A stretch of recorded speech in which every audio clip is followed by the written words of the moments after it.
آخرای سال است، امسالم گذشت. خیلی ها تاختن، خیلی ها باختن، خیلی ها سوختند، خیلی ها ساختند، خیلی ها نفس کشیدند و خیلی ها از نفس افتادند. خیلی ها آمدند و خیلی ها رفتند.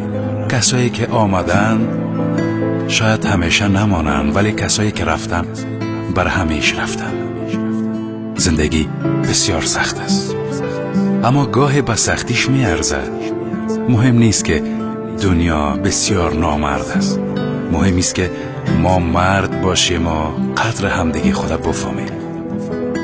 اجازه ندیم دور بمانیم. شاه برک به خرس گفت دوست دارم.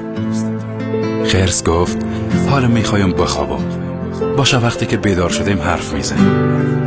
خرس به خواب زمستانی رفت و هیچ وقت نفهمید که عمر شاه برک فقط 3 روز است. همدیگه خودت دوست داشته باشید. شاید فردایی وجود نداشته باشه. آدمای زنده به گل و محبت نیاز دارن و مرده ها به فاتحه. ولی ما گاهی برعکس عمل میکنیم، به مرده ها سر میزنیم و گل میبریم، ولی راحت فاتحه زنده ها را میخونیم. گاهی فرصت با هم بودن کمتر از عمر شکوفه هاست.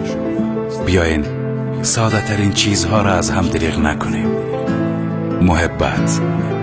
سال خوبی داشته باشین عزیزانم.